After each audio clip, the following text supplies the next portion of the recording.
C'était une figure singulière de l'humour depuis plus de 50 ans. Il était aussi musicien, jongleur et même romancier. Raymond DeVos est donc mort ce matin près de Paris. Le 15 juin 2006, la France entière pleure un de ses plus grands artistes, Raymond DeVos. L'humoriste décède à l'âge de 83 ans après plusieurs mois passés à l'hôpital. Et bonjour, c'est Nicolas de Immobilier Compagnie, bienvenue dans cette nouvelle émission. Et dans cette émission, on va parler de Raymond DeVos. Alors, je l'ai connu, c'était pas un ami, hein.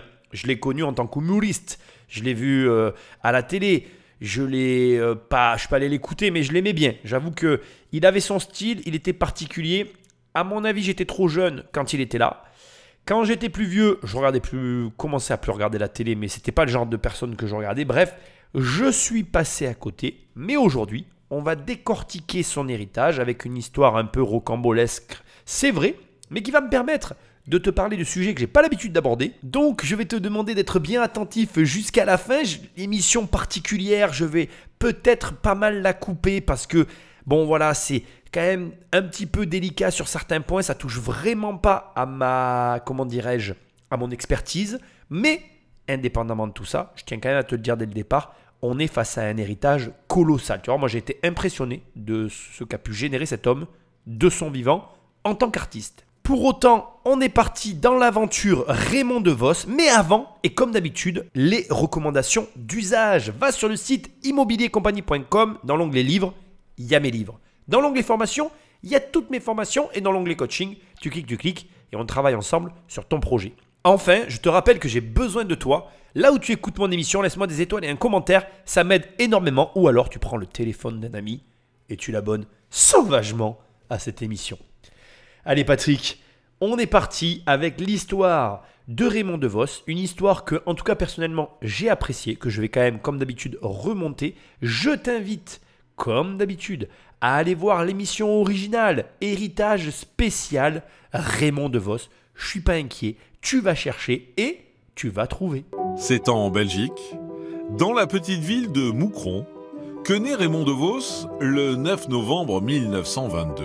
Il est le troisième d'une fratrie de 6 enfants. Louis DeVos, le père de Raymond, est expert comptable, et un expert comptable d'un certain niveau, puisque la famille possède un château en Belgique.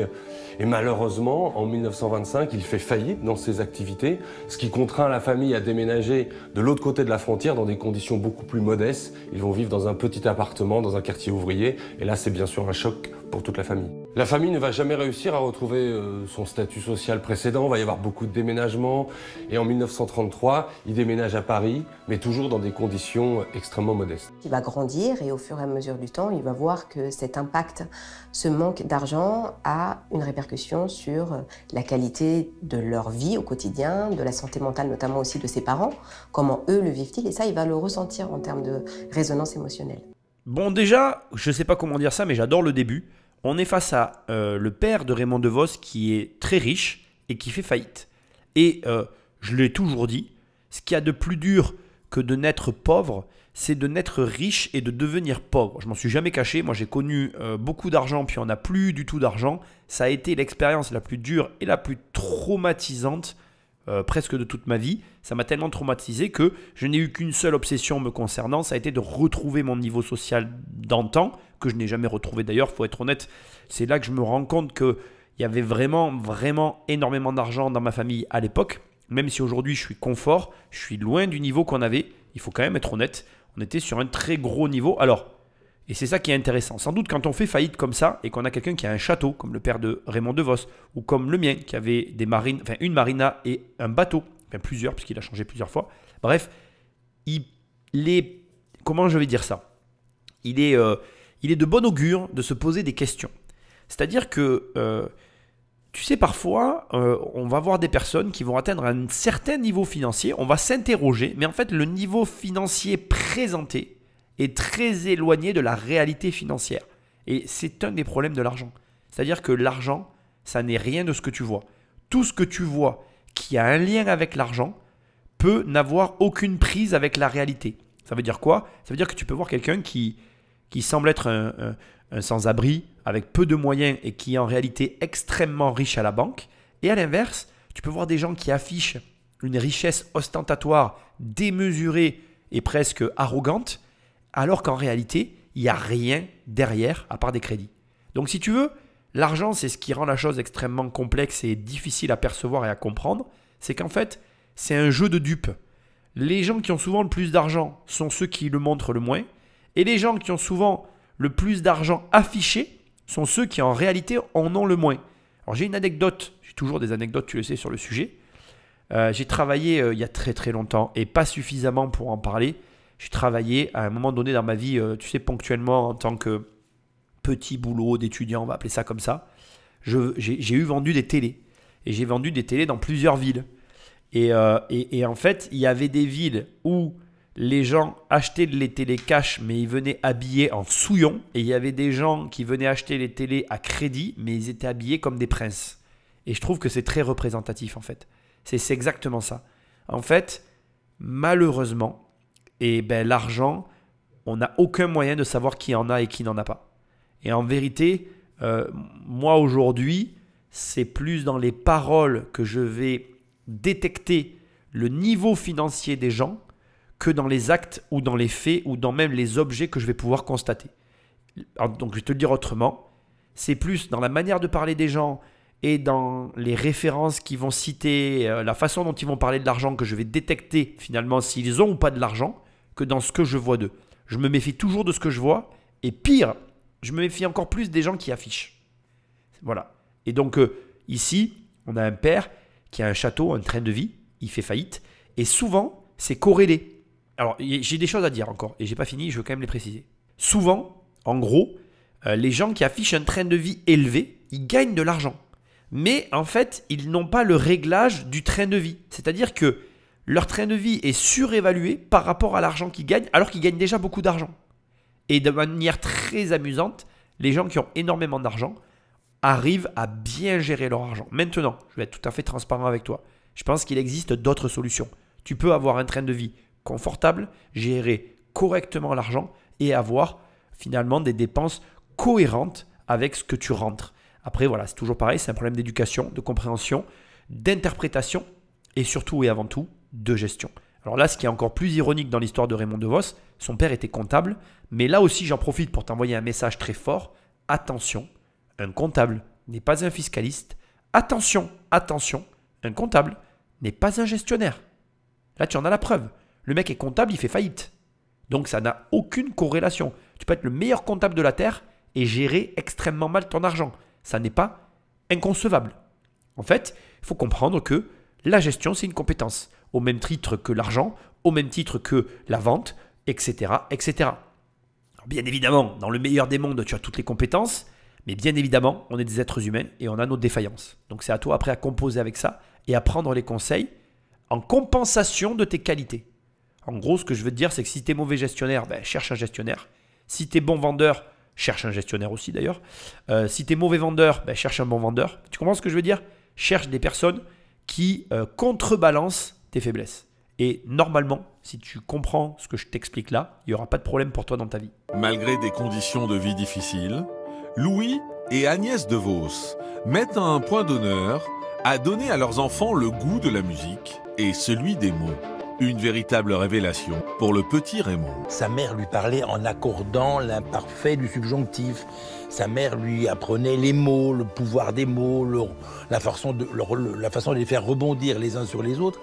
Et DeVos était nourri à ça dès son enfance. Le petit Raymond DeVos, à l'école, est un excellent élève qui maîtrise les matières, il a d'excellentes notes. Malheureusement, la réalité économique rattrape la famille. À 14 ans, il est obligé d'arrêter l'école parce que la famille n'aura pas les moyens de lui payer des études. Je ne sais pas si tu réalises de quoi on est en train de parler. La famille n'a pas les moyens de lui payer des études à 14 ans, il va bosser. On va parler après des petits boulots qu'il a fait. Autre élément extrêmement intéressant, l'âge relativement jeune auquel il a été éveillé finalement au plaisir des mots, à l'art et à tout ce qui touche finalement à ce côté artistique qu'il va continuer de développer durant toute sa vie. Ce qui veut dire que j'ai deux questions à te poser. La première, c'est à quoi tu éveilles tes enfants? À quoi tu éveilles tes enfants? Pose-toi sincèrement la question. Tu as un devoir en tant que parent qui est d'éveiller tes enfants à quelque chose. peu importe après, c'est ton problème. Le sport, la musique, mais fais-le. Ça a de la valeur. Et plus jeune, tu les inities finalement à une forme d'art ou à une forme, on va dire, de travail, parce que c'est une forme de travail, puisqu'il va s'appuyer dessus pour construire sa carrière, mais à une forme de travail et de répétition, plus facilement, ou comment dirais-je, plus tu vas les armer dans la vie en ayant quelque chose que les autres n'ont pas, ce qui sera un avantage. Bien évidemment, on est d'accord toi et moi, hein, les foutre devant un téléphone ou devant la télé, c'est pas une compétence, ça, hein, c'est juste en faire des consommateurs. Je précise quand même, hein, voilà. Donc ça, c'était le premier point que je voulais te préciser. Et le deuxième point, pour remettre une couche par rapport à ce que je te disais tout à l'heure, bah, tu vois bien que son père est comptable, il revient à Paris et la réalité économique les rattrape. Autrement dit, il ne gagne toujours pas d'argent, il se retrouve dans la panacée, donc ça recommence. Donc l'argent, ça s'apprend. Ce n'est pas quelque chose, c'est pas parce que tu manipules de l'argent tous les jours que tu sais faire, quoi. J'aimerais que ça marche comme ça, mais malheureusement, c'est pas le cas. Et quand tu reprends déjà à ce stade l'histoire de Raymond DeVos, bon, en tout cas en ce qui me concerne, ça va expliquer pour la suite la façon dont il va gérer son patrimoine et son argent. Et je pense que dans la vie, il n'y a pas de hasard et généralement, non seulement la pomme tombe jamais très loin de l'arbre, mais aussi tout est lié. Bref, tu vas comprendre dans quelques minutes. Libraire, crémier, coursier en triporteur. À 14 ans, Raymond DeVos multiplie les petits boulots et rapporte de l'argent à sa famille. Mais il a un rêve, la scène. En 1948, une fois la guerre terminée, Raymond DeVos se lance sur les planches. Il a alors 24 ans. Il va se lancer dans la vie d'artiste de cabaret. Il va faire de la chanson, des blagues, des sketchs, des parodies. Il va adorer toutes ces activités. Du bon, je vais aller à Caen.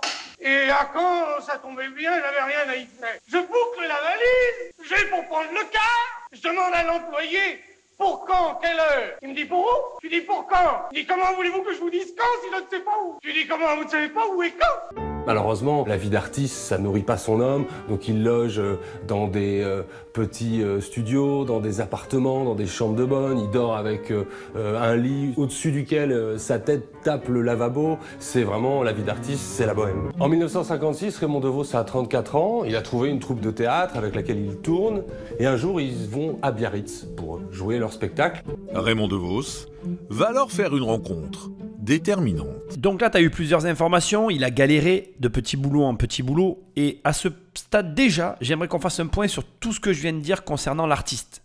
Il a commencé très jeune, éveillé par sa mère, au jeu de mots et finalement au plaisir de la langue française et de la manière dont on pouvait rebondir sur ce qu'on pouvait dire et faire des, comment je dirais, pas des blagues, mais voilà, jouer en tout cas du verbe.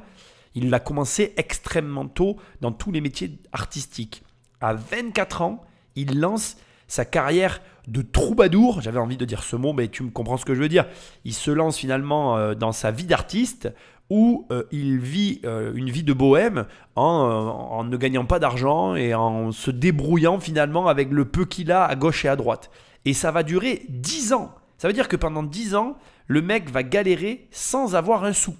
Et c'est important que tu entendes et que tu comprennes ce que je suis en train de te dire parce que ça n'est pas en réalité 10 ans dont on est en train de parler. On parle de 10 ans effectifs à un âge où on est un jeune homme, finalement il a 24 ans, et où on se dit « je vais faire ça ».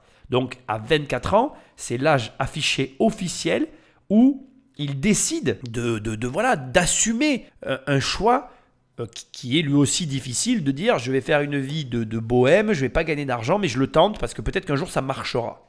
Et pour moi, ça n'est pas 10 années de galère, c'est plus. Parce qu'avant, il faisait des petits boulots en attendant de pouvoir se lancer, après la guerre, et avant ça, il s'entraînait avec sa mère. Donc on est sur quelqu'un qui, à mon sens, travaille son art depuis 15, peut-être 20 ans. Et c'est là où tu comprends la force que vont avoir certains enfants d'être initiés par leurs parents extrêmement tôt à certaines activités, certaines formes d'art, etc., etc. Donc ça veut dire que, encore une fois, je cherche pas à ce que tu fasses de tes enfants des monstres ou des ersatz de tes rêves, c'est pas ce que je suis en train de dire. Je cherche juste à te montrer qu'en fait, tout ce que tu peux voir de qui que ce soit qui te semblent être faciles, où tu te dis, même les vidéos ou les créations de contenu, comme certains créateurs de contenu comme moi et d'autres ont fait, tu as l'impression de l'extérieur que c'est facile, mais en vrai, si tu te mettais à le faire, tu te rendrais compte comment c'est galère. Et en fait, il n'y a rien de simple dans la vie. Tout n'est qu'une question de répétition et de travail. Et plus tu vas répéter et travailler, plus tu vas non seulement, et c'est le paradoxe, laisser transparaître une forme de facilité pour ceux qui vont te voir, et en plus, toi, tu vas arriver à perfectionner ton art jusqu'à atteindre le sommet de ton art. Ce que je te souhaite d'ailleurs.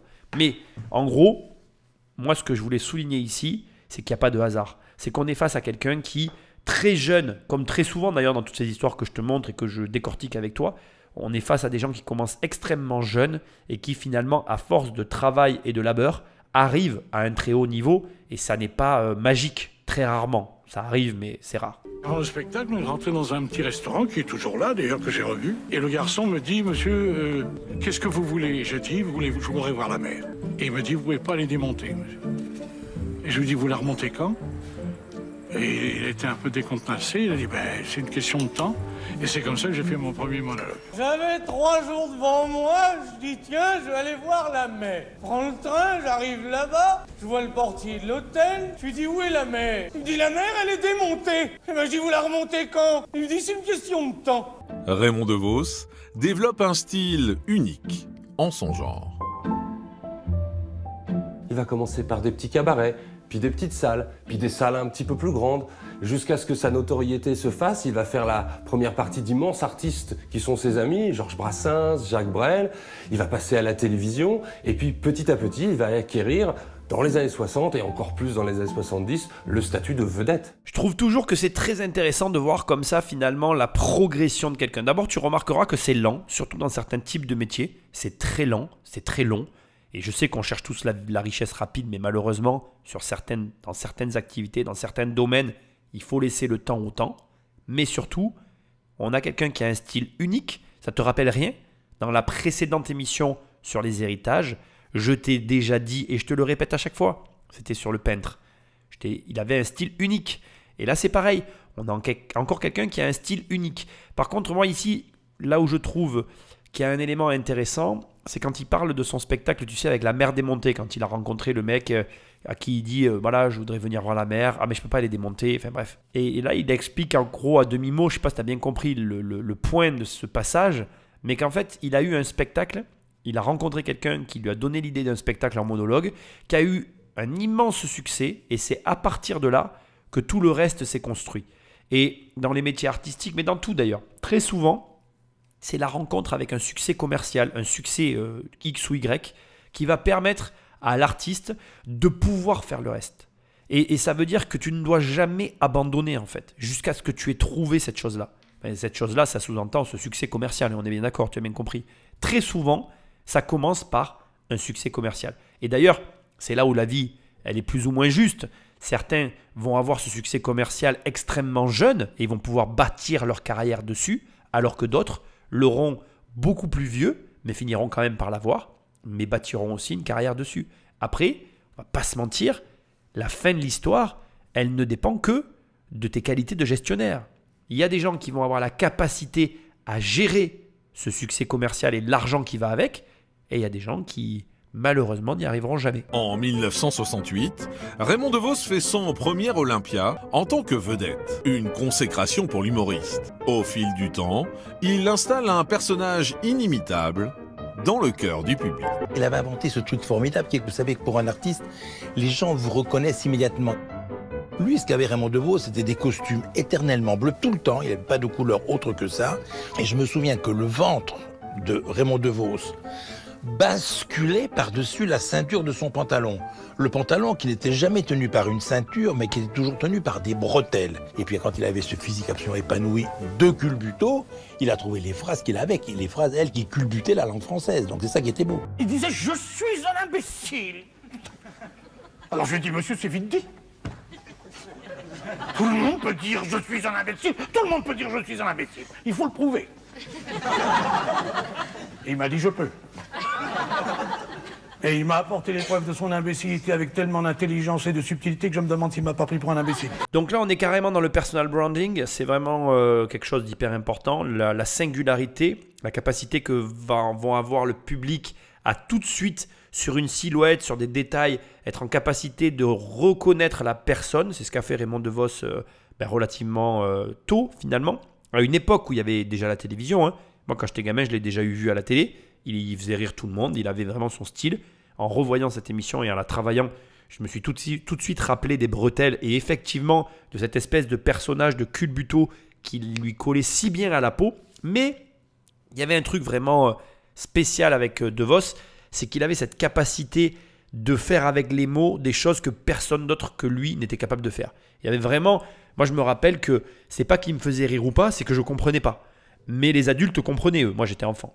Et donc c'est là où tu vois vraiment l'importance qu'on peut avoir tout un chacun à créer notre personnage, à créer finalement cette chose qui nous démarque des autres et à permettre finalement à ce que ta clientèle, parce que là on va parler de clientèle, elle ait la capacité à te reconnaître au premier coup d'œil. Et alors je vais te donner un exercice hyper simple pour savoir si ton produit, ton service, même ta société, elle est facilement identifiable, c'est la caricature. Essaye d'imaginer quelqu'un ou un dessinateur qui ferait une caricature de ta société ou voire de toi ou en bref de ton personnage ou de ton logo, j'en sais rien. Et est-ce que oui ou non, il y aurait des attributs singuliers, particuliers qui ressortiraient? À cette question, finalement, il n'y a que deux réponses. C'est soit oui, soit non. Si la réponse est non, je t'invite à réellement travailler là-dessus et à essayer d'imaginer, caricaturalement parlant bien sûr, des attributs que tu pourrais rajouter ou même créer pour justement te donner cette identité. Et si la réponse est oui, bravo à toi, c'est que tu as créé quelque chose de fort et il faut continuer à l'entretenir tout le temps parce que c'est vraiment extrêmement important et surtout, ça aide à vendre. Grâce à son travail et à son talent, Raymond DeVos gagne la reconnaissance de ses pairs. Avec son statut de vedette, vient aussi la fortune. Pourtant, Raymond DeVos mène une vie rangée. Bon, Raymond DeVos, il n'a pas une vie très rock'n'roll. C'est quelqu'un qui va avoir une gestion extrêmement raisonnée de son patrimoine. Ce qui est quand même assez rare parce qu'on parle quand même de quelqu'un qui va enchaîner les tournées, les disques de ses sketchs vont se vendre, c'est quelqu'un qui va rentrer beaucoup d'argent par son spectacle, par son métier. Et finalement, tout ça, c'est très abstrait pour lui. 1000 euros, 2000 euros, 10 millions d'euros, finalement, c'est juste des chiffres et ça n'a pas vraiment de valeur. Ce qui compte pour lui, c'est d'être utile. Et s'il dépense, il faut qu'il dépense pour quelque chose. Raymond DeVos va énormément faire de dons à des associations qui s'occupent d'enfants handicapés, d'enfants malades, d'enfants de la pauvreté.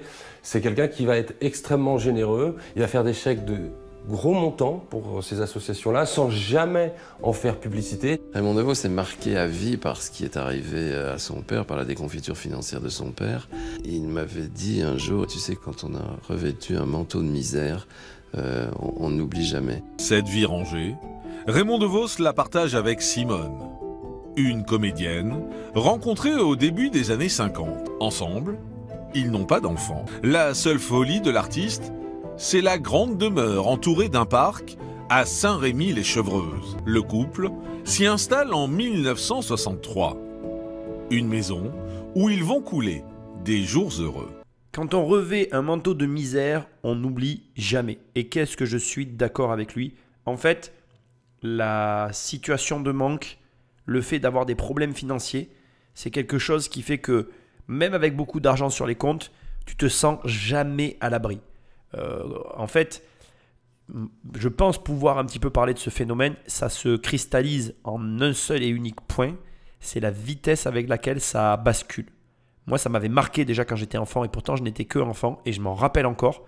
Ce que je peux dire, c'est ça, c'est que en fait, quand tu as connu l'abondance, l'argent, le no limite et que en fait, d'un coup, d'une manière ou d'une autre, tu apprends, tu sais que ça va basculer et que ça bascule parce qu'en fait, il y a un décalage. Enfin, en tout cas, moi, c'est comme ça que je l'ai vécu. Je ne vais pas parler pour... Enfin, quoique, quand tu viens d'écouter ce que tu viens d'écouter, ça lui est arrivé du jour au lendemain. C'est un petit peu comme ça, en fait. C'est-à-dire que tu te couches un soir, tu es riche, et tu te réveilles le matin, tu es pauvre, tu es dans la même maison, tout est pareil, mais très, très, très vite, et même quasiment tout de suite, le lendemain matin, tu vois immédiatement les différences de possibilités. En fait, il y a plein de choses que la veille tu pouvais faire, que d'un coup le lendemain tu peux plus faire. Il n'y a pas vraiment, moi en tout cas j'étais enfant, il n'y a pas eu d'explication. Il y a juste un ressenti, une frustration très forte, une incompréhension et surtout, en tout cas là ici c'est plus du témoignage qu'autre chose, une volonté farouche que ça ne nous réarrive jamais en fait, de tout faire pour pas que ça se reproduise. Parce que c'est tellement, violent en fait, t'es tellement là à te dire, non mais attends, pourquoi quoi? Et puis en plus, là je pense que De Vos était enfant comme moi, en tant qu'enfant, t'as rien fait dans l'affaire. C'est-à-dire que toi, finalement, et ça c'est intéressant je trouve, c'est que autant au début de l'émission je t'incite à transmettre à tes enfants des valeurs, de l'intérêt, une passion, autant, et j'en ai complètement conscience, les gamins, eux, ils subissent les choix des parents, mais à tous les niveaux. Tu déménages, tu as des gamins, ils subissent ton déménagement, ils ne l'ont pas voulu. Tu n'as plus d'argent, c'est quand même toi qui as placé ton argent quelque part ou qui l'as perdu pour diverses raisons, ils ne l'ont pas voulu. Et donc finalement, ce côté incompréhension liée à l'argent, même quand tu comprends l'argent et que tu es adulte, eh bien finalement, il y a une espèce de zone d'ombre ou je dirais une blessure qui fait que ton rapport à l'argent est à jamais différent de ce qu'il était. Et pareil, je veux quand même le dire aussi, je pense qu'on est tous capables de dépenser de l'argent. La dépense, elle est facile, mais elle se fait pas de la même manière quand tu as eu des souffrances financières que quand tu n'en as pas eu. Et il faut l'entendre, il faut le comprendre. Et d'ailleurs, je vais parler de ça aussi, je vais dévier un peu du sujet, mais c'est important parce que si tu m'écoutes et que tu t'intéresses à tout ça, ça a, je pense, une importance capitale. Je pense que dans les couples, on ne parle pas assez d'argent. On ne parle pas assez d'argent en profondeur. Je pense que les couples ne s'assoient pas pour avoir une vraie discussion profonde sur l'argent concernant les attentes de l'autre, les objectifs financiers de l'autre, concernant aussi finalement un petit peu ce qu'a vécu Raymond De Vos et moi-même, les blessures liées à l'argent et ou d'ailleurs les non-blessures, parce qu'il y a des gens qui n'ont aucun problème avec ça et c'est ok, mais justement un échange autour de l'argent pour permettre aux parties de se construire en couple vis-à-vis de ça. Parce que l'argent n'est pas le couple. Je dirais que pour faire une image, quand on est en couple, on construit une maison. Pour construire une maison, il faut plusieurs matériaux. Il faut des briques, il faut du ciment. Et je dirais que l'argent, c'est le ciment des briques. Sans les briques, tu ne fais pas la maison. Mais je te rassure, sans le ciment, tu ne fais pas la maison non plus. Et sans les deux personnes pour construire la maison, puis les enfants, etc., donc la famille qui aide aussi à construire la maison, la maison, elle ne se construit pas en fait. Et si tu ne viens pas parler du choix du ciment, pourquoi ce ciment plutôt qu'un autre, pourquoi on va mettre plus de ciment à tel endroit plutôt qu'à tel. Enfin, tu comprends les choix finalement financiers qui vont avoir des conséquences familiaux. Si tu n'en parles pas et si tu ne les décortiques pas familièrement, qu'est-ce que je raconte? En famille, tu crées autour de l'argent un tabou ou une problématique qui n'a pas lieu d'être. Bon, c'est pas facile. Après, j'ai bien conscience que c'est des sujets compliqués et que ce sont des sujets qui ne sont pas, voire peu abordés dans les familles.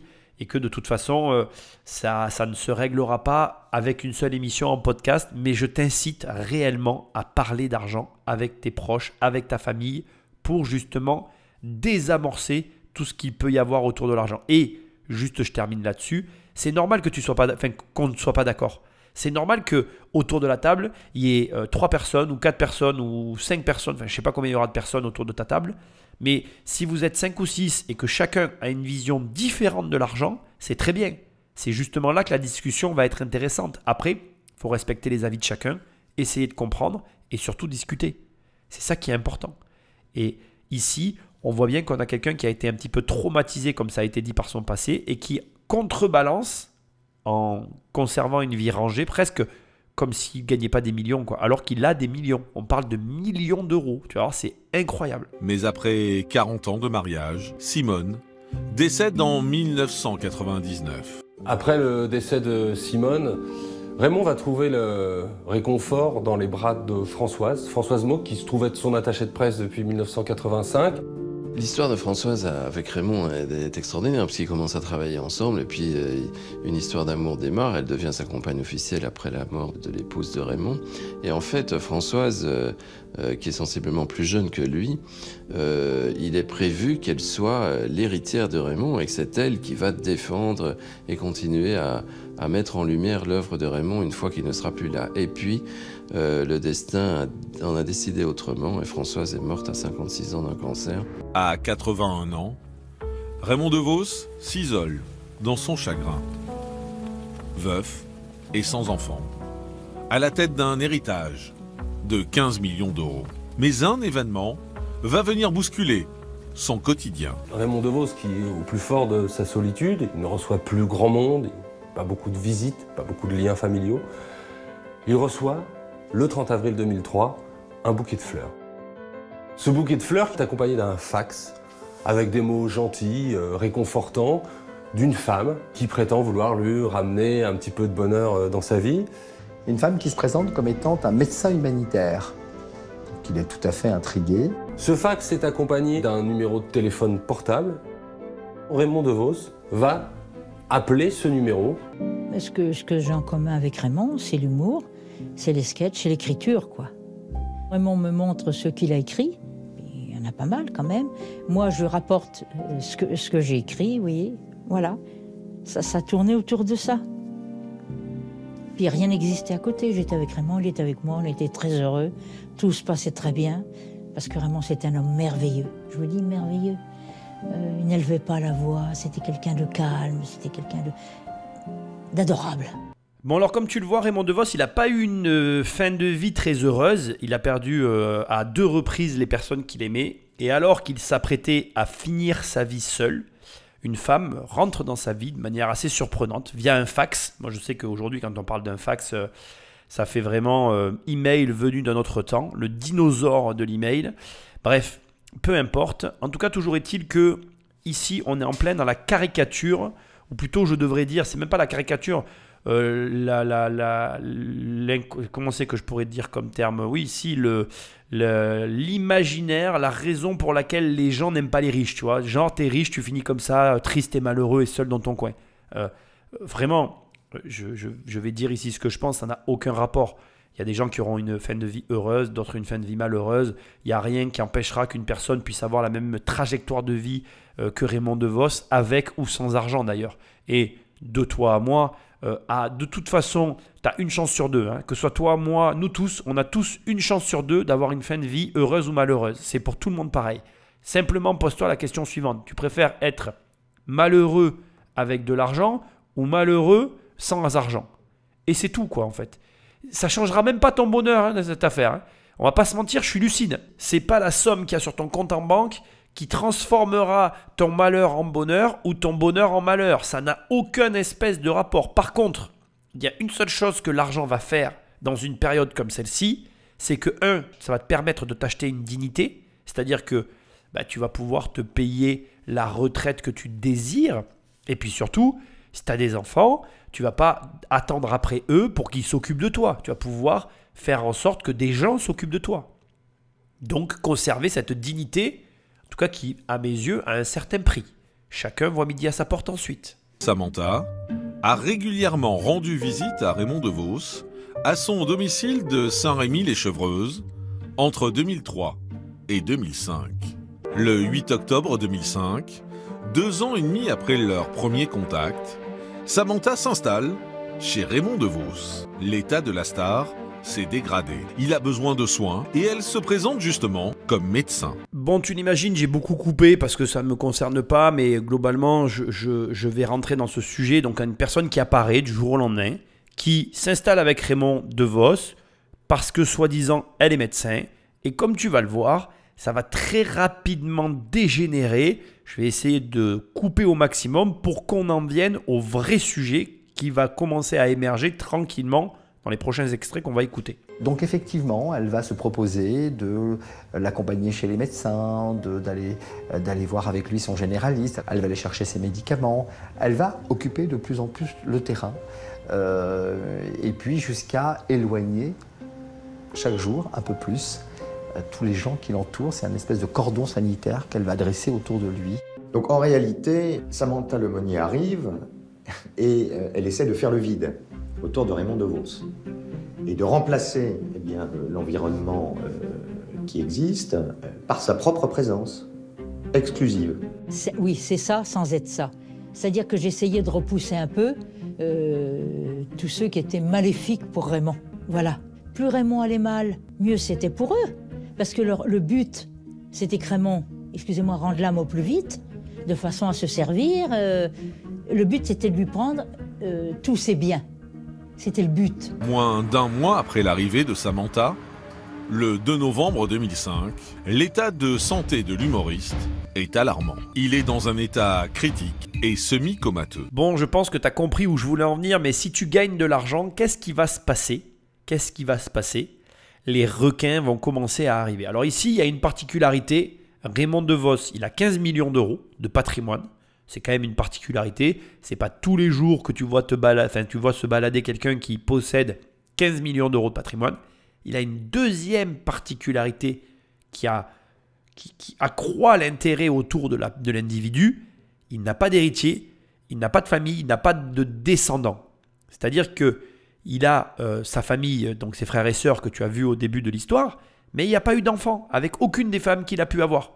Et cette femme qui arrive, qui dit qu'il y a des gens qui tournent autour de lui pour lui piquer son héritage, mais de la même manière, les amis, eux qui se voient évincés de l'entourage de Raymond DeVos, la voient elle aussi comme quelqu'un qui potentiellement fait la même chose qu'eux en fait. Et dans ce jeu de chaises musicales, comment savoir lequel est là pour les nobles raisons qui sont s'occuper de Raymond DeVos, tout en sachant que, comme tu viens de l'entendre, quelques mois après son installation, la santé de Raymond se dégrade à vue d'œil, anormalement, rapidement. Raymond, si vous voulez, dormait mais ne se réveillait pas. Alors donc, là, on l'hospitalisait à l'hôpital américain de Lille. Et là, les médecins vont découvrir que Raymond a reçu un surdosage de calmants, de benzodiazépines. La famille va être quand même un petit peu sciée de découvrir que Raymond DeVos a une médication trop importante sur des médicaments qui favorisent le sommeil, alors que il est censé vivre avec quelqu'un qui est une professionnelle de la santé. Évidemment, tous les regards vont se tourner vers celle qui, au quotidien, lui donne ses médicaments. Vers celle qui, depuis plusieurs semaines, s'est installée chez lui. Alors la famille va enquêter, va se renseigner sur cette femme. Et qu'est-ce qu'elle découvre, la famille? Cette personne n'a jamais été inscrite à l'ordre des médecins. Cette personne n'est pas médecin, cette personne a menti. Alors bien sûr, on va parler des gens qui viennent par intérêt quand tu as de l'argent. Ça me semble logique et tu t'y attendais. C'était là où j'allais t'amener. Avant que je ne développe tranquillement ce sujet, j'aimerais simplement te préciser que tout accuse le faux médecin, la fausse médecin, d'avoir empoisonné, d'avoir surchargé en médicaments Raymond DeVos. Mais il faut savoir quand même que dans la maison de Raymond DeVos, il y avait du personnel. Il n'y avait pas qu'elle. Alors aussi, tout au long de cette affaire, et je n'ai pas fait des recherches parce que ce n'est pas le propos de cette émission, je vais te le dire en toute transparence, je n'avais pas envie de m'attarder. Mon sujet n'est pas de savoir ce qui s'est réellement passé dans l'histoire de Raymond DeVos. Mon sujet, que je veux t'amener sur la table, c'est le fait que quand tu as de l'argent, il y a des gens qui se mettent à graviter autour de toi par intérêt. La première question que moi-même je m'étais posée quand je n'avais plus d'argent et que j'étais enfant finalement, puisque moi, comme Raymond DeVos, j'ai connu l'argent au travers de mon père, mais je n'avais pas l'intelligence et la perspicacité pour me demander, observer ou regarder le fait que oui ou non, il y ait des gens autour de nous pour des raisons financières. Donc, à la question, y a-t-il des gens qui viennent à toi pour l'argent? La réponse est oui. Et je suis obligé de te le dire, non seulement c'est très décevant, mais parfois même, tu vois des gens que tu connais depuis des années sous un autre angle. Et ça, c'est vraiment pas joli parce que finalement, on se rend compte que la nature humaine, elle n'est pas si... C'est pas neutre quoi en fait. L'être humain est gouverné par ses intérêts. On peut ne pas être d'accord avec ça. Je pense que c'est là où on arrive assez bien à comprendre l'intérêt que d'avoir des amis d'enfance. Et je pense aussi que c'est là qu'on arrive assez bien à comprendre une chose que l'on attribue parfois, je dirais, à du complotisme, mais qui n'en est pas un. Le fait que les personnes de niveau socio-professionnel équivalent se fréquentent entre elles. Ou entre eux, je ne sais pas comment il faut dire, mais tu m'as compris. C'est-à-dire que eh bien, tu te rends compte que finalement, ça n'est pas qu'une question de choix ou de volonté de ne pas se mélanger. Il y a aussi la dimension financière et la capacité à discerner finalement la raison pour laquelle les gens sont là, qui vient rentrer en cause dans les relations humaines lorsqu'on a de l'argent. Autrement dit, on a envie de savoir ou de valider le fait que certaines des personnes sont avec nous, non pas pour nos capacités financières ou ce à quoi nous ouvrent ou nous permettent d'accéder à nos capacités financières, mais parce que finalement c'est sincère et véritable. Et c'est vrai que dans un monde où il y a pas mal de gens qui ne savent pas gagner d'argent, ben, on a envie des fois de faire la part des choses. Et franchement, je te le dis, on est dans le témoignage personnel. Il y a vraiment des gens des fois qui viennent autour de toi par intérêt, ça existe. Hein. Et encore une fois, moi ça m'est arrivé une fois vraiment de m'en rendre compte. Ça fait vraiment bizarre, d'autant plus quand c'est assumé sur la partie opposée. Enfin, opposée, c'est pas vraiment de l'opposition, mais tu comprends ce que je veux dire? Quand tu arrives à avoir des retours très personnels de la personne en face de toi et que finalement, quelqu'un de son entourage à lui te dit, ben, en fait, il n'est pas là pour l'amitié que vous avez, il est là pour telle et telle raison. Donc, c'est pas blessant.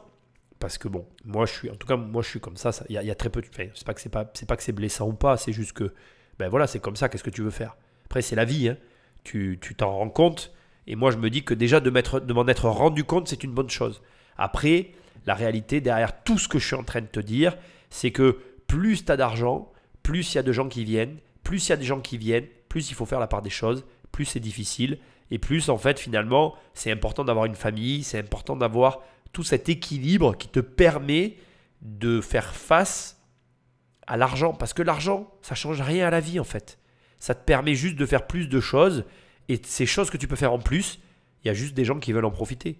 Là où c'est complètement débile et ironique, c'est que les gens qui veulent en profiter ont les capacités d'accéder aux mêmes choses que toi. C'est juste qu'ils ne s'en donnent pas les moyens.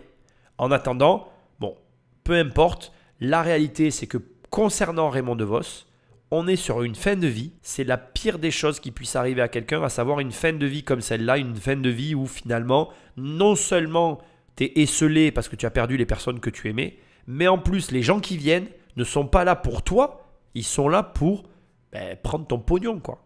Donc, vraiment, essaye de conserver un noyau familial, essaye de conserver tes amis, c'est plus important que tout. Surtout sur le long terme. Et ce n'est pas la seule découverte que vont faire ses proches. Il fait passer pour Madame DeVos, comme s'il s'était marié avec elle. Donc ça commence un petit peu à affoler un peu tout le monde. Donc ils se disent, ils se trament quelque chose. On va suspecter tout de suite des intentions malveillantes. On va penser qu'elle veut capter l'héritage, qu'elle veut se voir arroger le droit finalement, en l'épousant peut-être, d'être celle qui va tout recevoir. En droit français, aujourd'hui, l'épouse est considérée comme une héritière. Donc c'est peut-être ce qu'elle veut. À l'hôpital américain de Neuilly, Raymond DeVos est dans un état comateux. Un état qui pourrait être causé par une surdose de médicaments facilitant le sommeil. La famille proche, notamment sa sœur et ses frères, soupçonne Samantha, sa dernière compagne, d'être à l'origine du drame.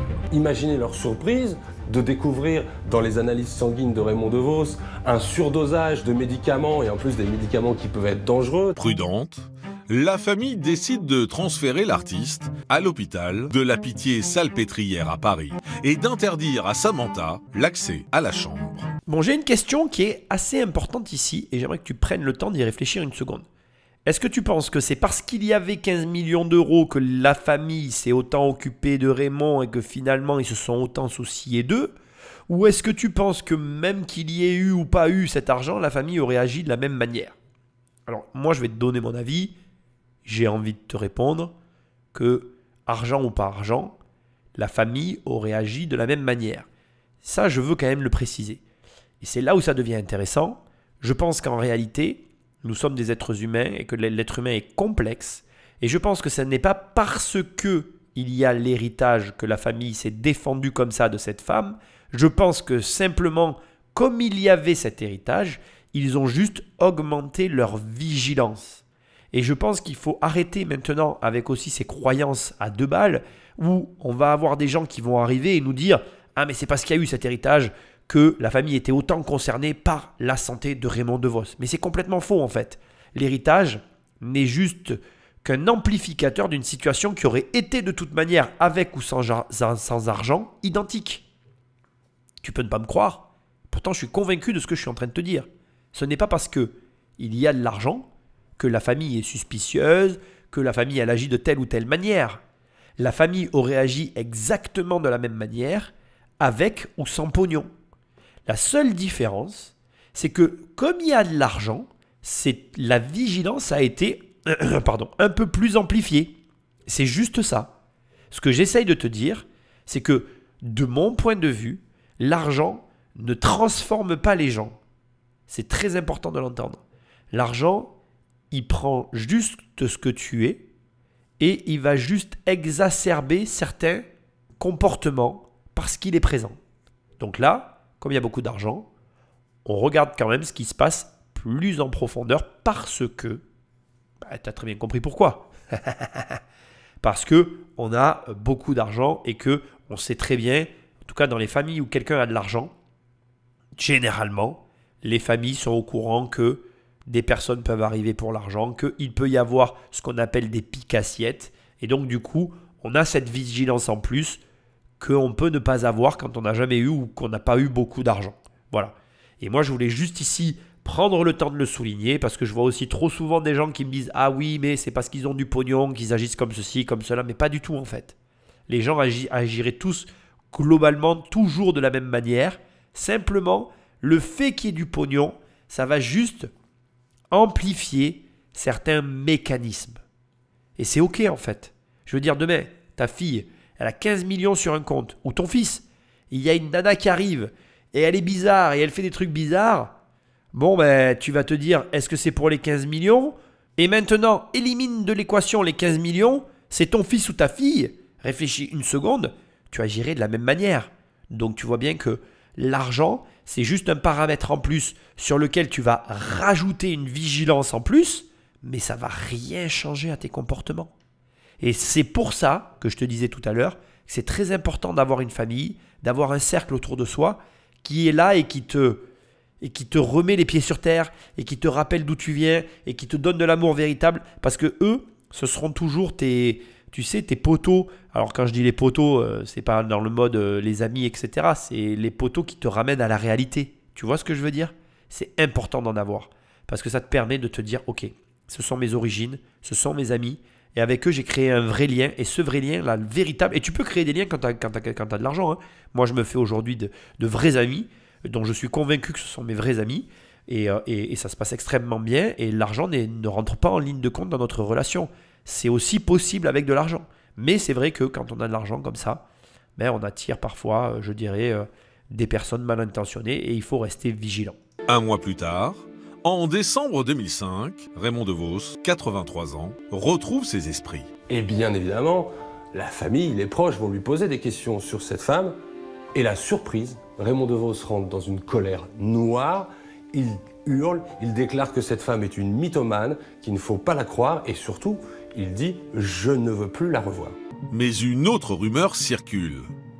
Samantha serait en possession d'un testament qui ferait d'elle l'héritière de Raymond DeVos. Est-ce que cette lettre que Raymond DeVos aurait signée, ce document qui fait de cette femme sa légataire universelle, est-ce que ce document existe vraiment? Parce que s'il existe, à ce moment-là, c'est cette femme qui se retrouve à la tête d'une fortune colossale. L'héritage d'une star de la notoriété de Raymond DeVos, qui a écrit ces textes, qui ne s'est pas contenté d'interpréter les textes d'autres, c'est d'abord de l'argent. C'est sans doute beaucoup d'argent. Il aurait plusieurs millions d'euros en banque et beaucoup de liquidités chez lui, dans un coffre-fort. Je crois qu'il y avait à peu près 1,2 million. Je parle en euros. Hein. Ben oui, un jour je lui ai dit, mais Raymond, c'est pas prudent. Je lui ai dit, il peut même rentrer des voleurs. On ne sait jamais. Puis j'ai dit, puis où ils embarquent le coffre, on ne sait pas. Elle me dit, non, on me dit, je préfère avoir ça. Moi, je sais que je les ai.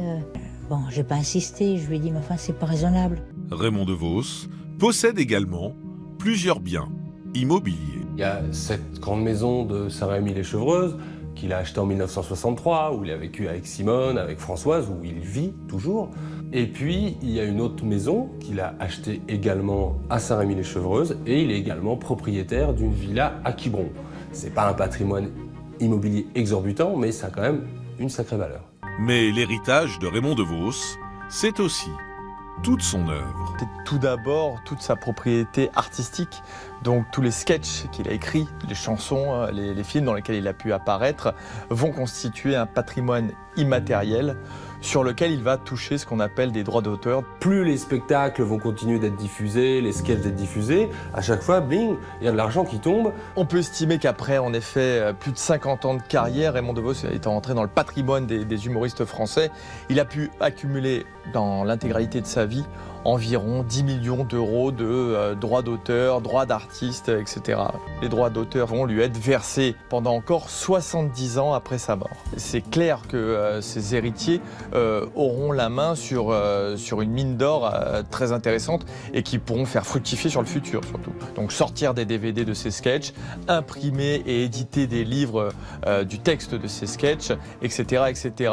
Donc on peut estimer que chaque année, encore aujourd'hui, l'œuvre de Raymond DeVos rapporte un peu plus d'une dizaine de milliers d'euros. Raymond DeVos s'est donc constitué un héritage hors du commun, qui pourrait être estimé à 15 millions d'euros. Mais l'homme n'a pas d'héritier direct. En France, pour être un héritier digne, il faut être l'enfant, le fils ou la fille, et encore, ça ne nous met pas à l'abri de procédures comme celle qu'on a vue dans l'affaire Johnny Hallyday. Le cas de Raymond DeVos, c'est le cas de beaucoup de Français qui meurent sans enfants, et puis dont les parents sont déjà partis. Donc c'est quelqu'un qui se retrouve dans une situation où il n'y a pas d'héritier automatique obligatoire. Vous pouvez faire un testament et disposer de vos biens autrement. C'est l'un des passages les plus intéressants de cette émission. Je sais pas ce que t'en penses, en tout cas c'est ce que moi je pense. Déjà ce qui est hyper intéressant, c'est que c'est un humoriste, et moi je trouve que c'est hors du commun un humoriste qui décède avec environ, alors attention c'est une estimation, 15 millions d'euros de patrimoine. Je pense que c'est une estimation, on a additionné 3 maisons, qu'on a ajouté à un montant évalué d'argent qu'il devait avoir en banque. Donc déjà, ce qui est intéressant, c'est qu'on était sur un profil de quelqu'un qui coffrait l'argent. Il avait de l'argent liquide chez lui et il avait de l'argent en banque. Donc c'est quelqu'un qui était extrêmement sécuritaire. Pas de jugement dans ma bouche, c'est assez exceptionnel. Donc aussi, c'est quelqu'un qui dépensait peu d'argent. Il avait un rythme de vie très modeste. Il a acheté sa résidence principale cash. Du coup, il a pu réduire au maximum ses dépenses quotidiennes et du coup, il a vécu sur le poil de la bête. Il y a un élément extrêmement important ici qu'il faut bien comprendre. On est face à un patrimoine qui est lié à une activité artistique. Ça a été très rapidement énoncé, mais moi je dois te le rappeler. Si bien évidemment, tu ne communiques pas, tu n'as pas de passage télé, tu n'as pas de présence, tu n'es pas sur des morceaux de musique intemporels comme on a vu avec George Michael qui seront rediffusés chaque Noël parce que intemporels.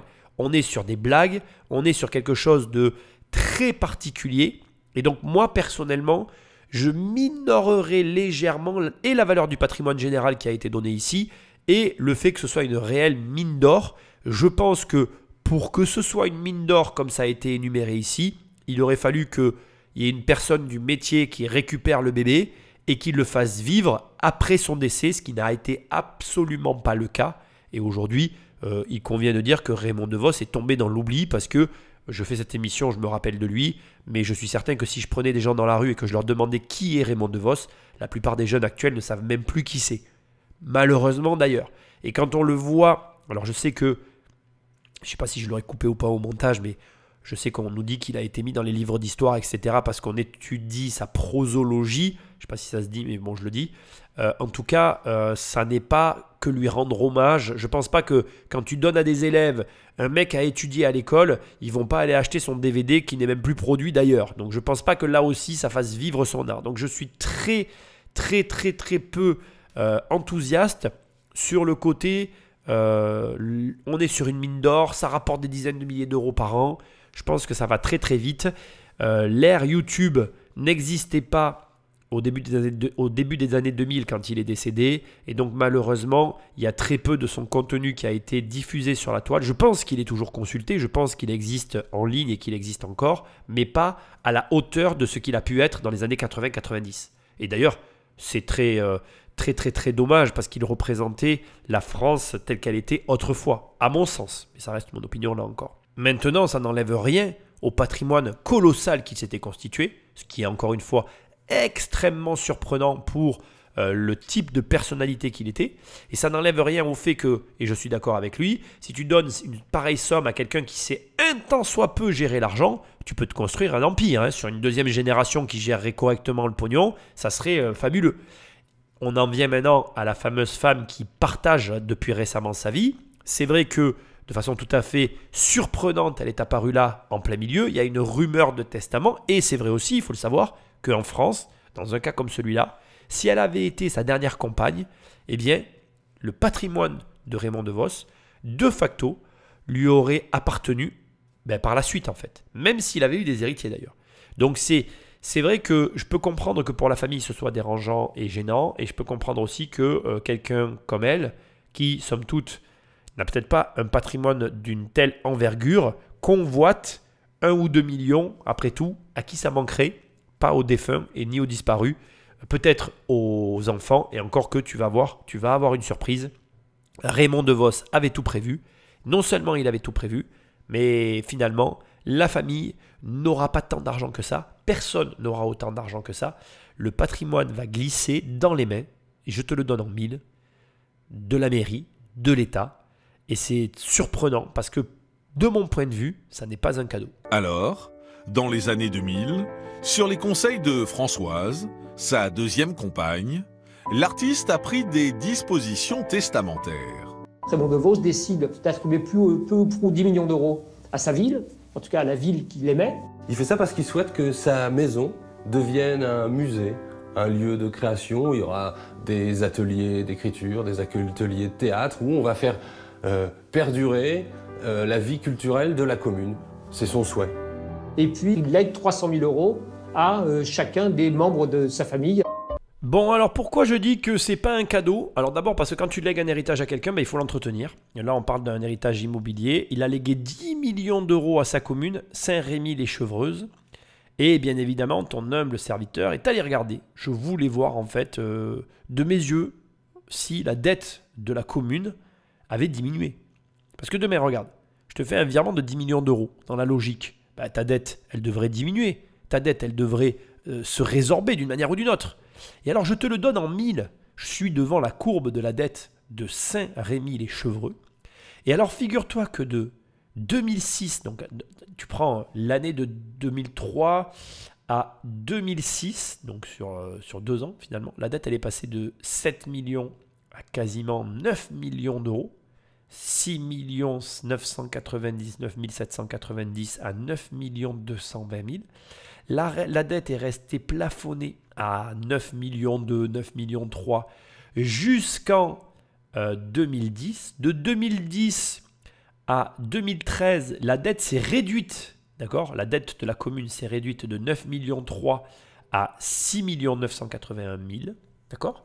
Pour remonter à 8 millions 7, pour redescendre, alors elle est remontée en 2016, elle est redescendue en 2018 à 6 millions 6, pour atteindre en 2021 un résultat stratosphérique de 12 952 000 euros. Donc en fait, Monsieur DeVos a donné 10 millions d'euros à sa commune, ce qui aurait dû à un moment donné inverser la tendance, mais la commune, elle, n'a pas inversé la tendance, et a continué avec sa dette de dépenser son argent. Alors quand je dis son argent, l'argent de la commune, plus l'argent de Raymond DeVos. Je n'ai pas de jugement à formuler. Comme je suis en train de te le dire, et je veux que tu l'écrives dans un coin de ta tête, un héritage, ça veut dire aussi des responsabilités. Et ça te le montre que de toute façon, tu peux donner de l'argent à qui t'as envie, même à la commune, ça ne va pas les rendre plus responsables pour autant. La preuve, les mecs ont eu quand même 10 millions d'euros. Au lieu de résorber la dette et de permettre aux habitants d'avoir une dette par habitant qui diminue, ils n'ont rien changé du tout et la dette par habitant a explosé. C'est-à-dire que avant, quand Raymond DeVos habitait à Saint-Rémy-les-Chevreux, donc dans les années 2000, on va prendre fin des années 2000, la dette par habitant était de 736 euros. Quand Raymond DeVos donne de l'argent à Saint-Rémy-les-Chevreux, Saint-Rémy-les-Chevreuses, La dette passe à 1193 €, 1200 €, hein, on peut arrondir à ce niveau-là, pour redescendre à 877, remonter à 1097, redescendre à 836, pour finalement exploser, culminer à 1626 €. Ce n'est pas parce que je vais te donner de l'argent que tu vas savoir gérer de l'argent. Ce n'est pas parce que tu vas gagner au loto que tu vas garder tes gains du loto. Comprends-le. Et là, on le voit bien. Tu peux donner de l'argent à n'importe qui. Si tu ne sais pas en gagner, s'il ne sait pas en gagner, si tu ne sais pas le gérer. Bref, ça finira comme le père de Raymond DeVos. Et c'est très triste d'ailleurs, parce que là, on a vraiment quelqu'un qui a fait le taf et qui en plus reverse sa fortune à ses compatriotes. Pour quel résultat, mes amis? Pas grand-chose. Et je trouve ça vraiment catastrophique. Je vais te dire un truc qui est très laid, très moche, mais j'aurais préféré qu'il donne l'argent à sa famille ou même à cette femme, parce qu'au moins elle en aurait fait quelque chose. Là, j'ai des gros doutes quant à l'utilité et la redistribution de cet argent. Je suis toujours scandalisé quand je vois ce genre d'histoire. J'ai pas fait cette émission pour cette raison, mais je voulais quand même que tu l'entendes, parce que il y a quand même une chose que je veux que tu retiennes de tout ça, c'est qu'il faut pas blâmer les gens en fait. Tu peux pas blâmer quelqu'un qui reçoit de l'argent, parce qu'en fait, n'importe quel argent qui est donné finira toujours de la même manière, il sera dilapidé. Alors, Raymond DeVos aurait-il modifié ses dispositions testamentaires en léguant tout à Samantha?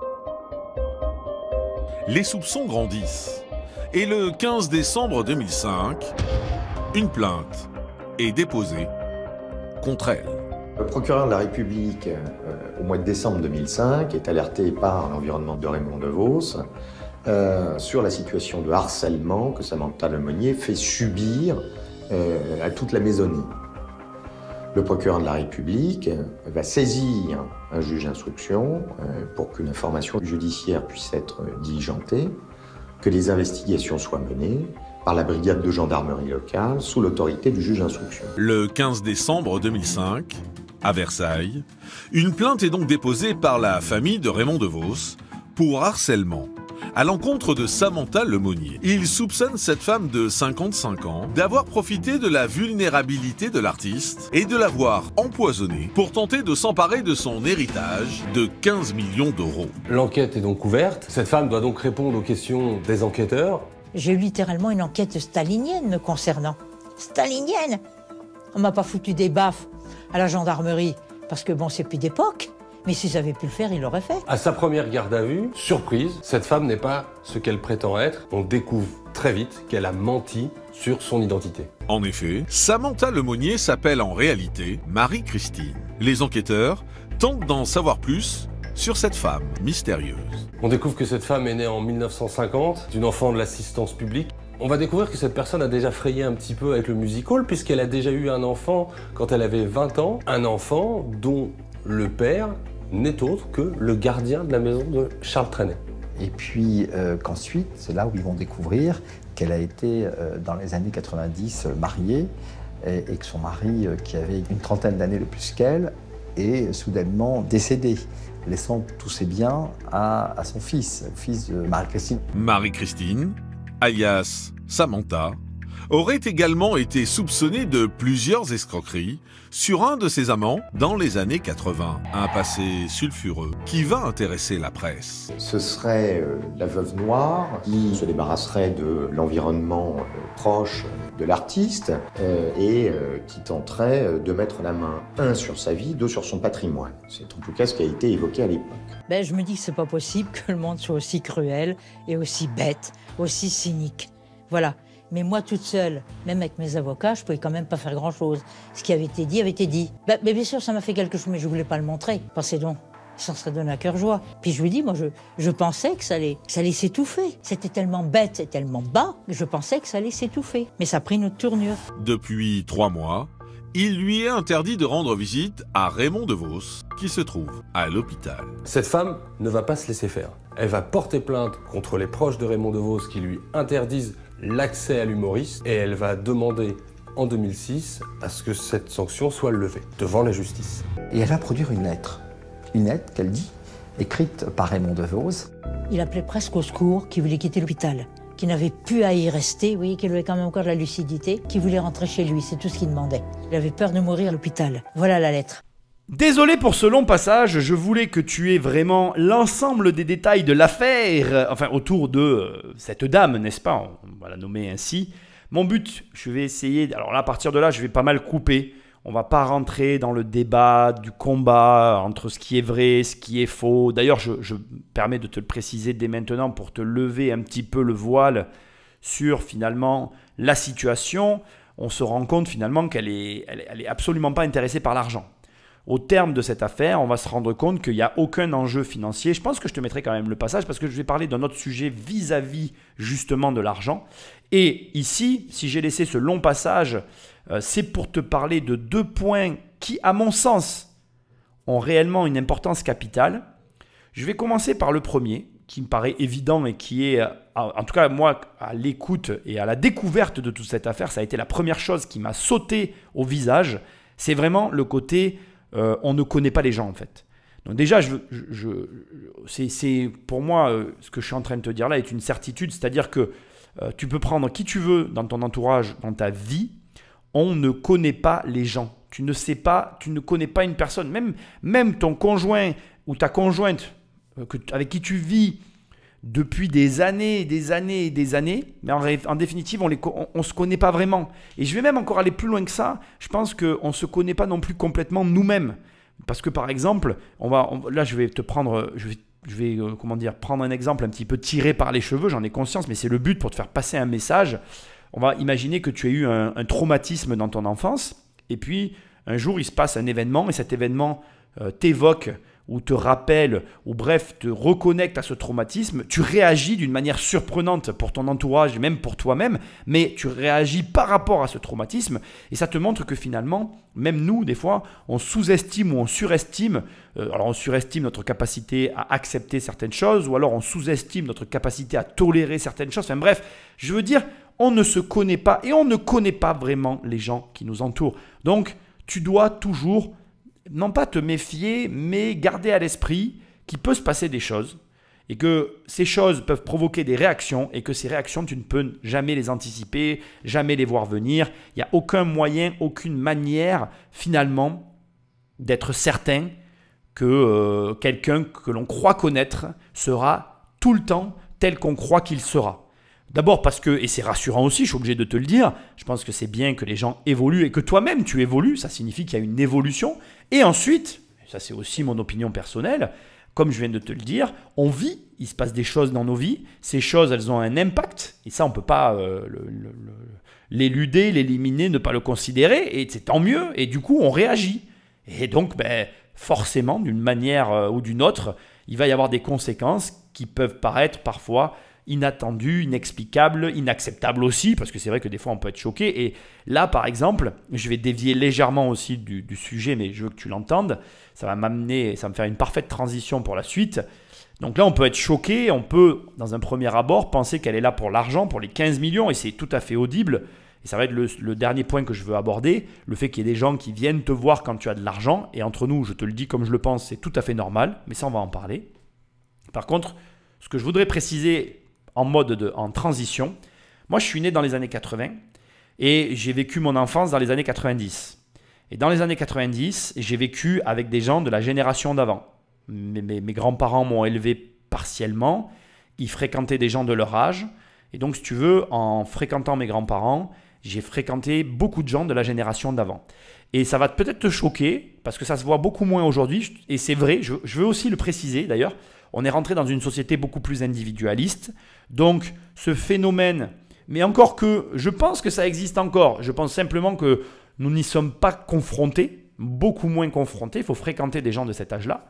Mais je veux que tu saches que ça a toujours existé, des personnes qui venaient accompagner, vivre avec des personnes âgées et qui, d'une certaine façon, captaient une partie de leur héritage.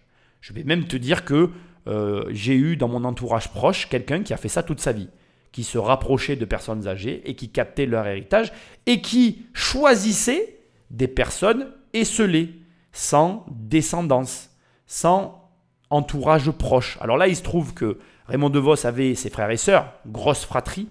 Donc de ce qu'on comprend, il y avait quand même une certaine proximité avec ses frères et sœurs, mais, moi je tiens à te le dire aussi, en attendant, c'était quand même quelqu'un d'esseulé. C'était quelqu'un qui était seul, il n'avait pas d'enfants. La relation avec tes enfants, dans la logique, implique leur présence sur la fin de ta vie. Ce qui empêche d'ailleurs que ce genre de phénomène arrive, mais tu n'empêcheras jamais que les personnes qui sont réellement seules, et il faut savoir, et d'ailleurs si tu m'écoutes, j'en suis vraiment navré pour toi, il y a des personnes qui sont extrêmement seules en fait.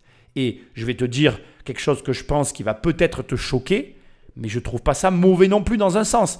Même si la personne, elle est là dans un intérêt financier, dans la mesure, alors bien évidemment c'est ça qui est le point important, dans la mesure où tu t'occupes bien de la personne âgée, j'ai envie de te dire, voilà, ça revient à l'autre sujet que je voulais aborder sur ce thème-là, c'est ma transition d'ailleurs, c'est pas l'autre sujet, c'est ma transition pour la fin de cette partie. Quand tu vas avoir de l'argent, il y a des gens qui vont venir pour l'argent.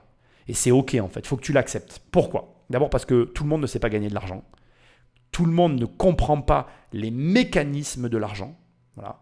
Et je pense que c'est quelque chose qui, pour certains, ne veulent pas le comprendre et vont tenir ça à l'écart et vont choisir de détester l'argent en protection vis-à-vis de l'argent. C'est-à-dire que pour se protéger de leur incompréhension financière, ils vont préférer dire « Ok, l'argent c'est pourri, c'est bidon, je ne veux pas en entendre parler ».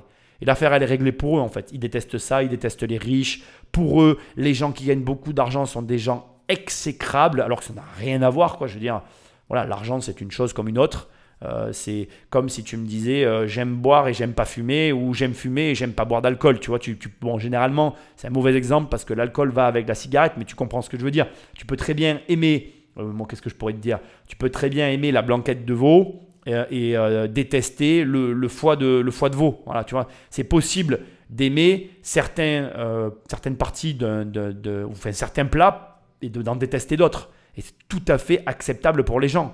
Donc en fait, l'argent c'est la même chose. Ça fait partie de la vie, c'est un aspect de la vie.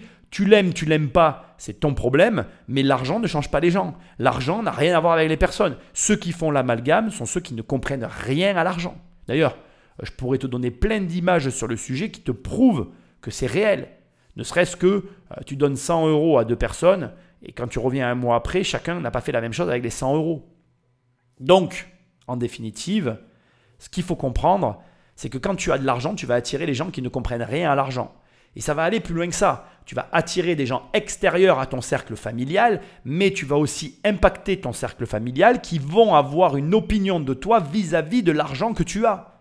Et c'est très drôle d'ailleurs, parce que l'argent, ça touche tout le monde, tout le monde a un avis dessus, mais personne n'agit de la même manière avec. C'est très très rigolo quand on y réfléchit.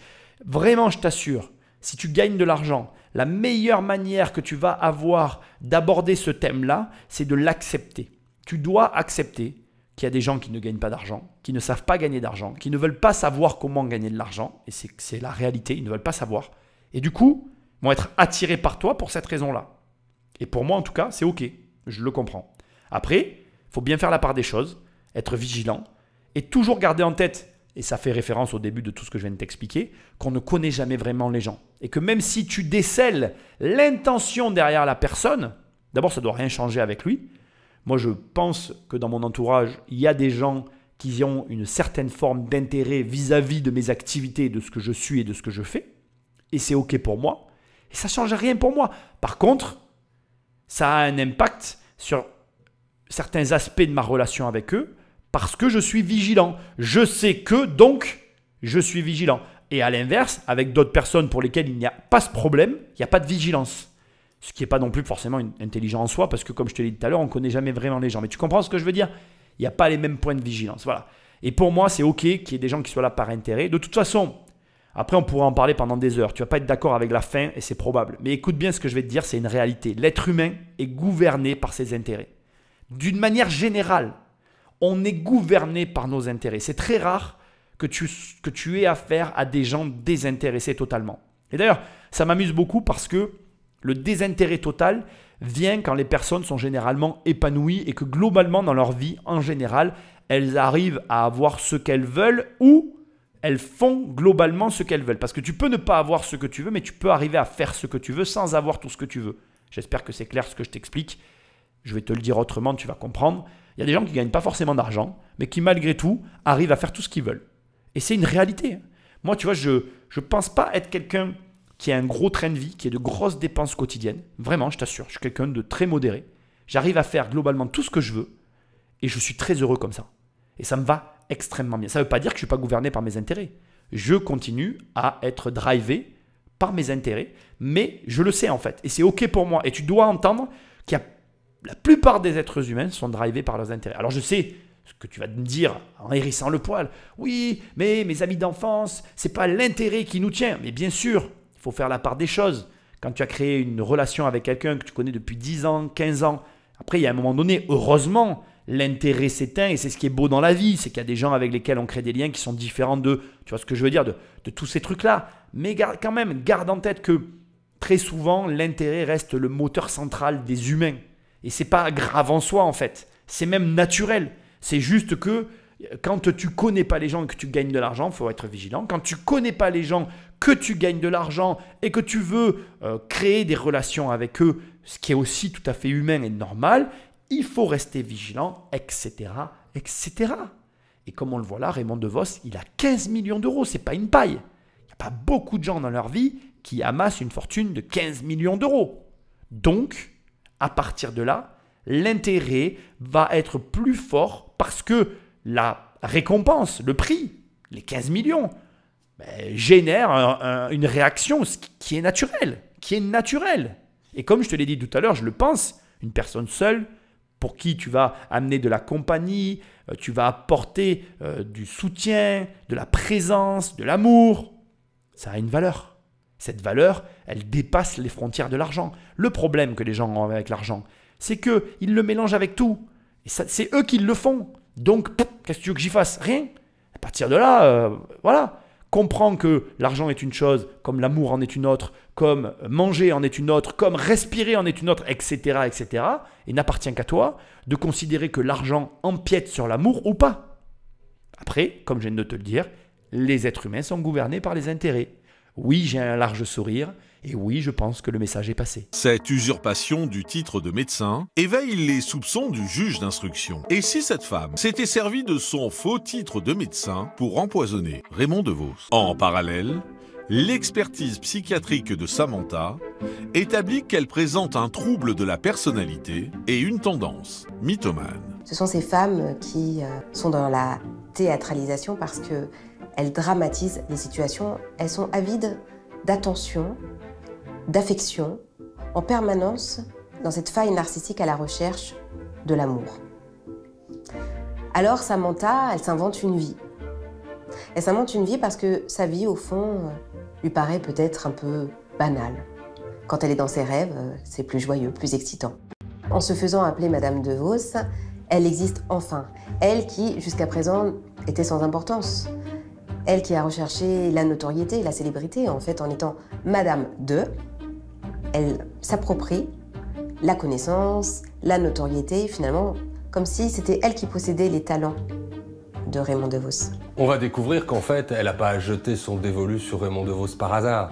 Elle est obsédée par Raymond DeVos depuis toujours. Elle est une fan inconditionnelle de son humour, de ses spectacles. Bon, ici, j'ai énormément coupé les rebondissements que je t'invite à aller voir dans l'émission normale. En fait, il y a eu des lettres qui ont été publiées. Voilà, elle s'est pas laissée faire.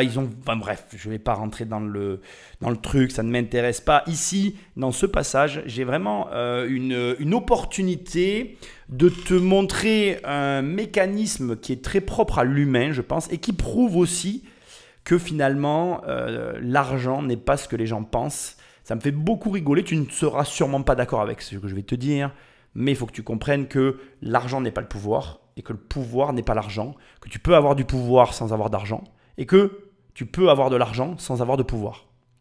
Donc, j'ai des milliers d'exemples qui me viennent quand je parle comme ça, mais ici, ce qui est encore plus intéressant, c'est que c'est avéré que cette femme n'était pas là pour l'argent.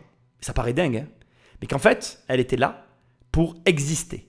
Et c'est là que tu vois que l'être humain est fascinant, et que nous sommes d'ailleurs fascinants, c'est parce que nous ne sommes pas tous drivés par la même chose. Et je te l'ai dit tout à l'heure et je te le redis, l'humain et drivée par ses intérêts. Son intérêt, c'était quoi? C'était d'être la femme de Raymond DeVos. La femme de Raymond DeVos. En étant la femme de Raymond DeVos, elle devenait quelqu'un.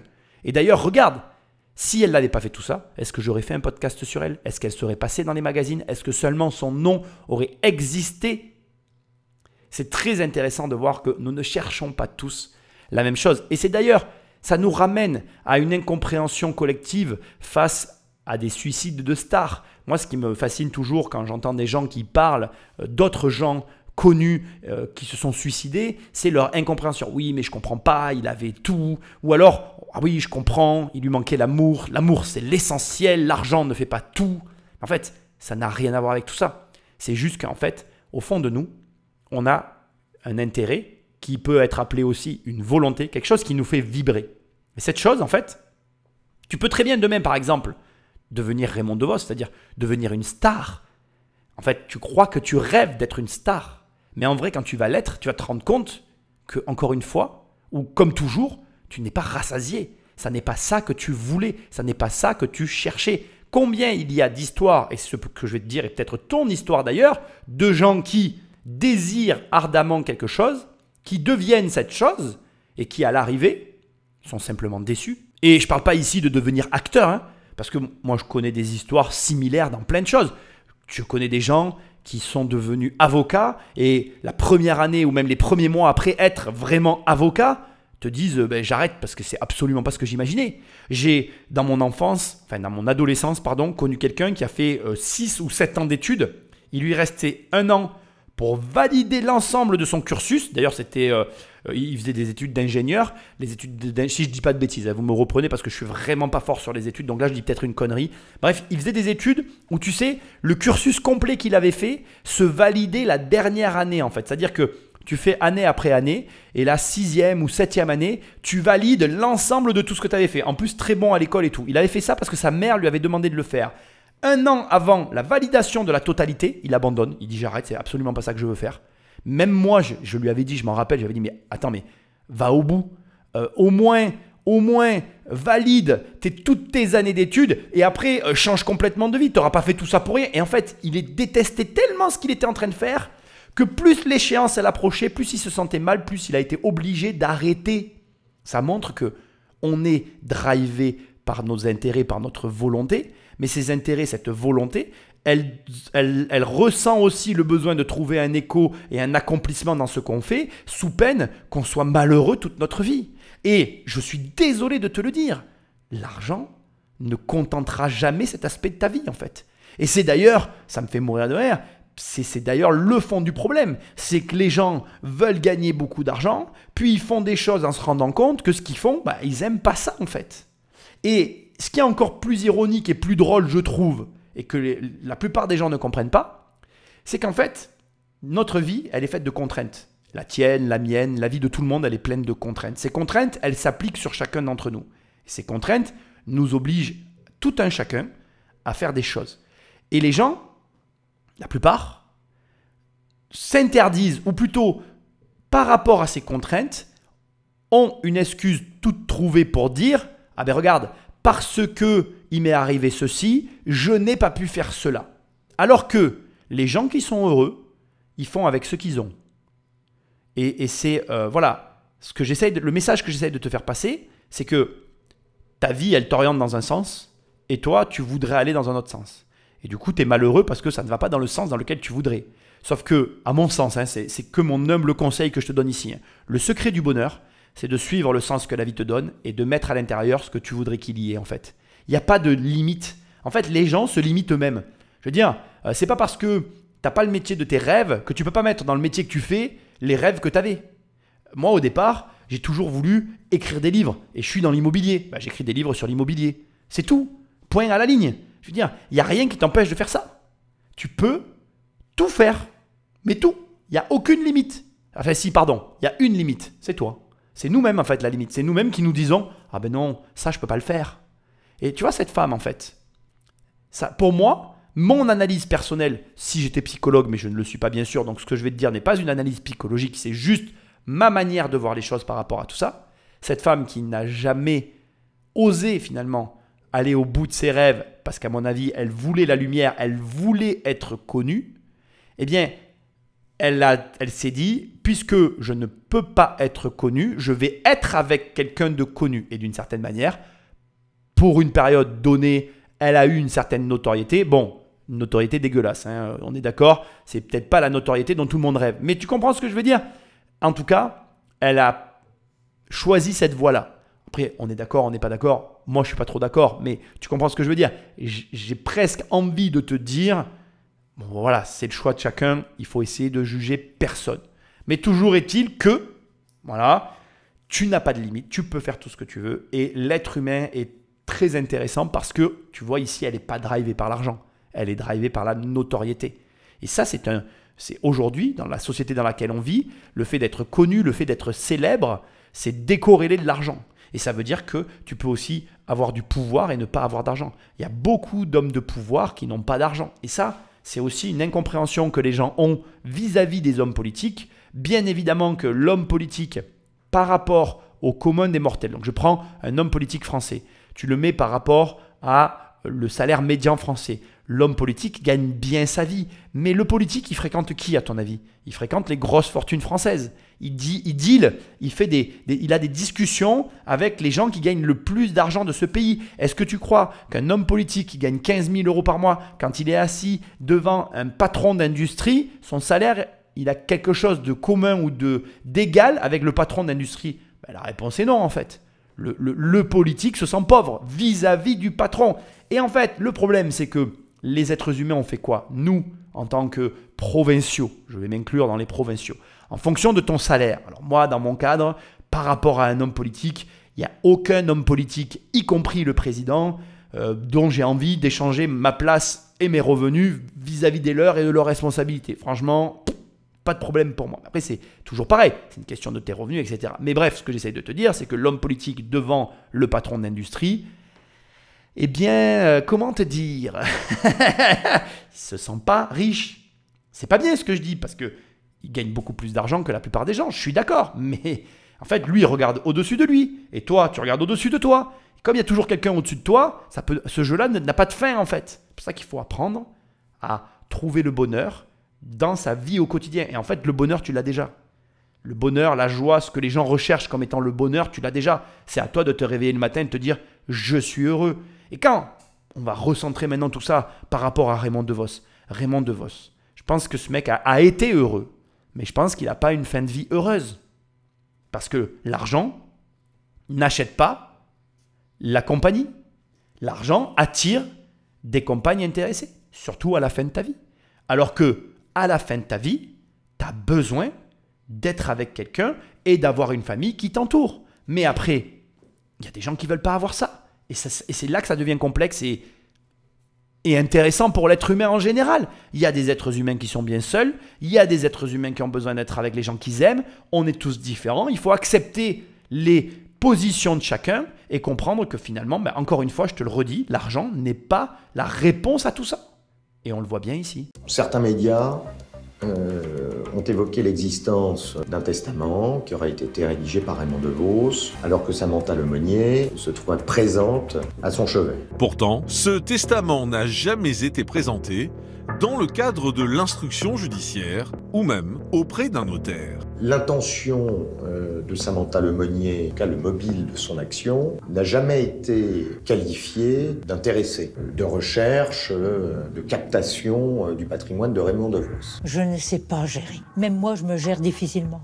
Alors, gérer les affaires des autres, puis même que Raymond m'aurait demandé de gérer ses affaires, une supposition, ça aurait pu, je ne voulais pas. Moi, les actions, les machins, j'en sais rien, j'y connais rien, et puis ça ne m'intéresse pas. Avec le recul, avec les années qui sont passées aujourd'hui, on peut légitimement aussi penser que cette femme se voulait être l'héritière peut-être artistique de Raymond DeVos, l'héritière en nom, la dernière femme qu'il a aimée. C'était une sorte de revanche sur la vie. La justice établit donc que Samantha Lemonnier n'a pas voulu s'emparer de l'héritage de l'artiste. À ce stade, tu l'as compris, je ne vais pas le répéter, le testament, j'en remets une couche parce que c'est tellement important quand tu n'as pas d'héritier. C'est le testament qui indique finalement la marche à suivre et c'est le seul cas en droit français où il a une valeur. Hein. Si tu as des enfants, bon, bah, tu sais qu'en France, on ne peut pas déshériter. Et tu sais qu'en France, dans le cadre de l'héritage, il faut quand même anticiper, surtout si tu as de l'argent. Maintenant, on va très rapidement s'intéresser à ce que vient de dire notre très chère et tendre. Je trouve ça extrêmement intéressant. Elle explique qu'elle ne sait pas gérer et que surtout, elle n'est pas intéressée par l'argent. Et c'est là où ça corrobore ce que je te dis depuis tout à l'heure.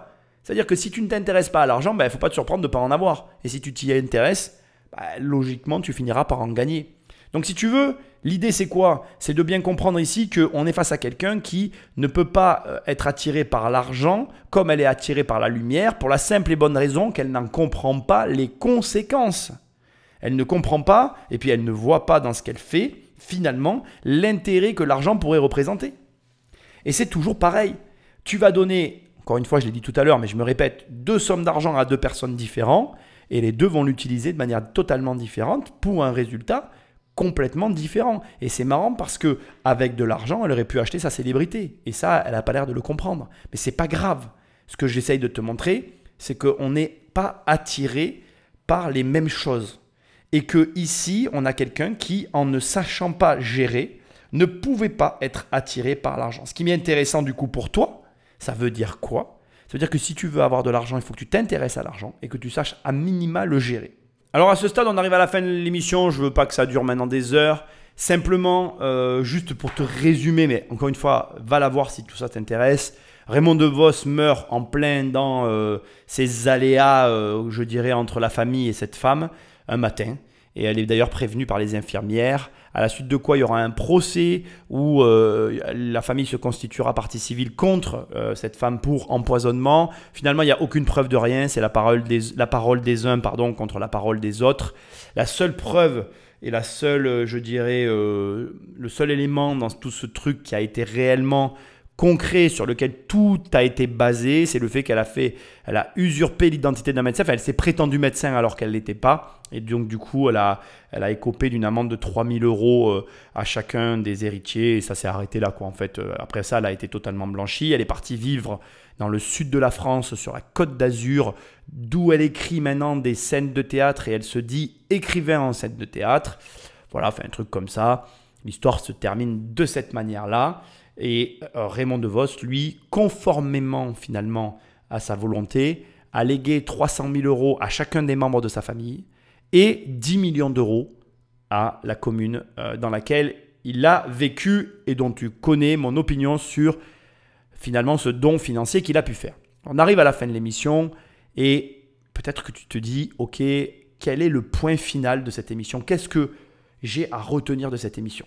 Alors déjà, tu pourras réécouter l'intro, mais je trouve que au fil de ces émissions, un schéma récurrent est en train de se mettre en place sur comment gagner de l'argent, comment réussir, faire fortune, générer de l'argent. Il y a à chaque fois, sur les 3 petits points que je soulève sur chacun des profils, je dirais le travail qui revient, l'originalité, la singularité. Bref, je ne vais pas te refaire le résumé, tu le réécouteras si tu as envie. Il y a toujours quelque part les mêmes ingrédients ou certains ingrédients qui se recoupent avec de nouveaux ingrédients, mais je dirais 3 ou 4 points qui permettent d'arriver au succès. Mais ici, ce qui est hyper intéressant, je trouve, que j'aimerais que tu gardes en tête concernant Raymond DeVos, c'est que quelqu'un qui sait bien gérer l'argent de manière générale, et encore, il a été bon, mais sans être exceptionnel. Il aurait pu, à mon avis, être plus agressif dans ses placements pour encore gagner plus d'argent, mais c'est déjà exceptionnel de finir sa carrière avec 15 millions d'euros en tant qu'humoriste. Je pense qu'il n'y a pas beaucoup d'humoristes qui arrivent à avoir autant d'argent que ce que lui a réussi à amasser grâce à sa carrière, même si, encore, il a eu une belle carrière devant lui. Ces 15 millions d'euros ne sont dus, à mon sens, qu'à sa gestion. Ça veut dire que si tu apprends l'argent, si tu apprends à le gérer, si tu apprends à lui permettre de se développer, tu peux toi aussi te constituer un patrimoine inespéré de ton vivant. Et c'est ça que tu dois retenir. Tu en es capable, au même titre que Raymond DeVos. Bien évidemment, comme je l'ai dit dans cette émission et tu te la repasseras si tu as envie, la seule limite à ton expansion financière, c'est toi-même.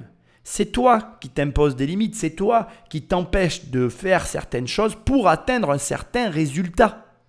Donc, passe à l'action. Passe à l'action en commençant par changer tes croyances et en laissant quelque part, j'ai un peu envie d'employer ce terme, sa chance au produit, en sachant que le produit c'est toi. Essaye de te laisser une chance de réussir dans les domaines que tu as envie d'essayer.